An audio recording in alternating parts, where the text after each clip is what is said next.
I am your God Queen. As my boyfriend, my fragile, cute boy toy, I have always made you worship me.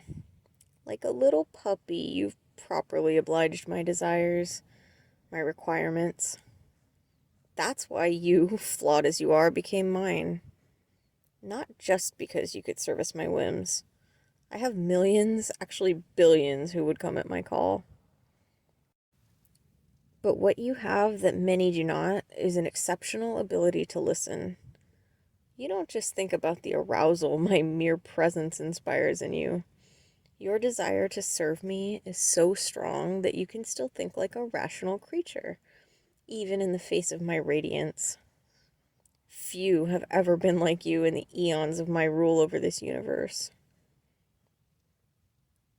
After a couple of years of your affections and service, you've committed the most grievous sin.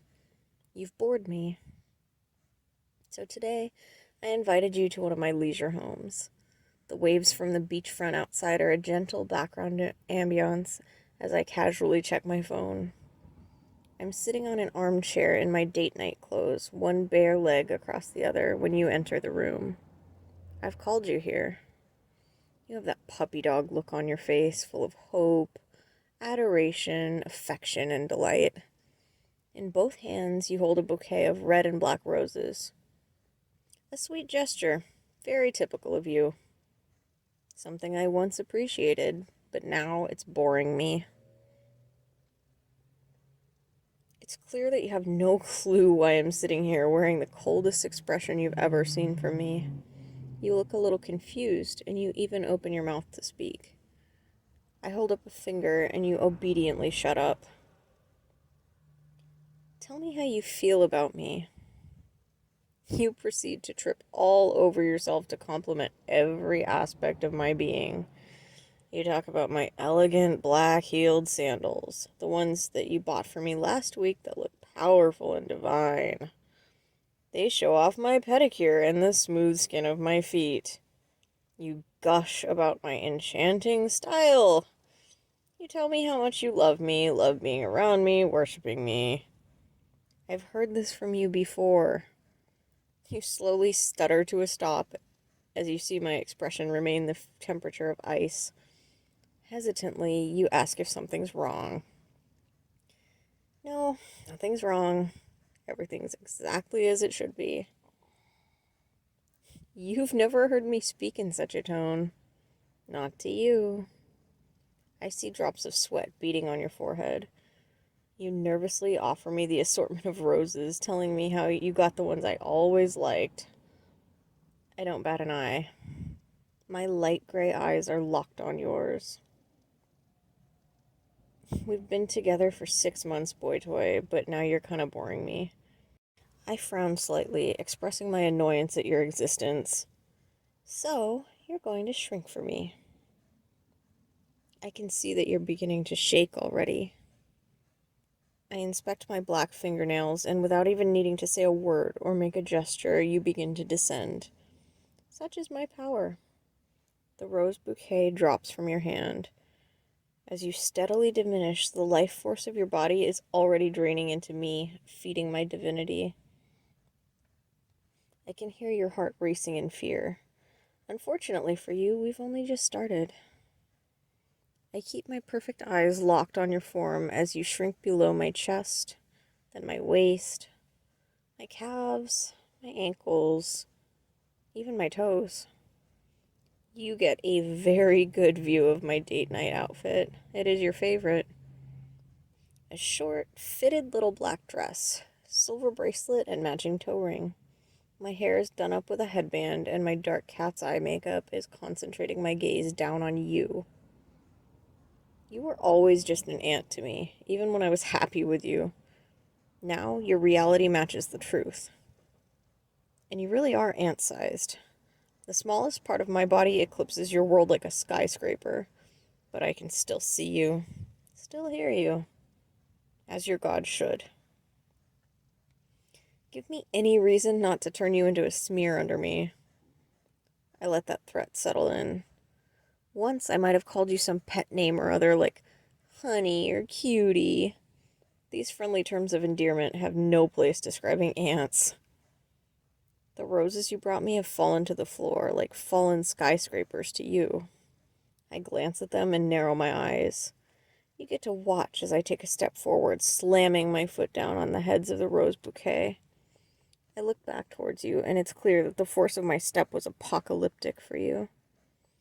You're on the floor, clutching bleeding ears that must have burst from the sheer sonic wave as my shoe impacted.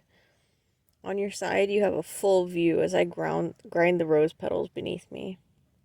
They squish down, flatter and flatter, tearing apart while I keep my eyes on you. I can see you trying to process my power, to process the cruelty as I smash your gesture of affection into the floor. By the time I'm done, your flowers are wilted, pathetic and flattened against the ground. Just like you will be, soon.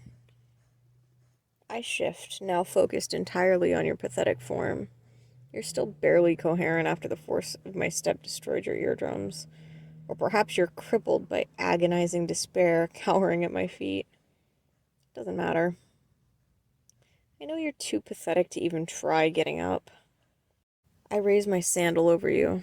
The shadow of it easily blocks your vision of me. You don't get to see the radiance of my body unless I will it. If you have any last prayers to your God, now is the time, Aunt. I hear you crying. Sobs rack your whole body. Over and over, you repeat how much you love me. You want to be with me. You're begging for even the slightest mercy. I lower my sandal. The screams begin, and they're sweet. There's barely any resistance as my shoe lowers, denying you light and hope. One of your bones snaps, then another, then several. Your screams intensify, shrieking in agony, desperately pleading for mercy. I continue to press my weight ever so slightly. I want to feel each of your bones shatter. I make sure to use the same tone I used to use when I was generous enough to fuck you. Your resistance weakens. Your screams die down as your throat tears from the stress. Faint gurgling replaces it. I frown. You're disappointing me again. I slide my sandal off of you, likely scraping you harshly in the process. At least half of you is mostly intact. Broken, but I can tell that you're conscious. Your face is covered in your own blood, but one of your eyes is still able to look up at me through the tears and agony.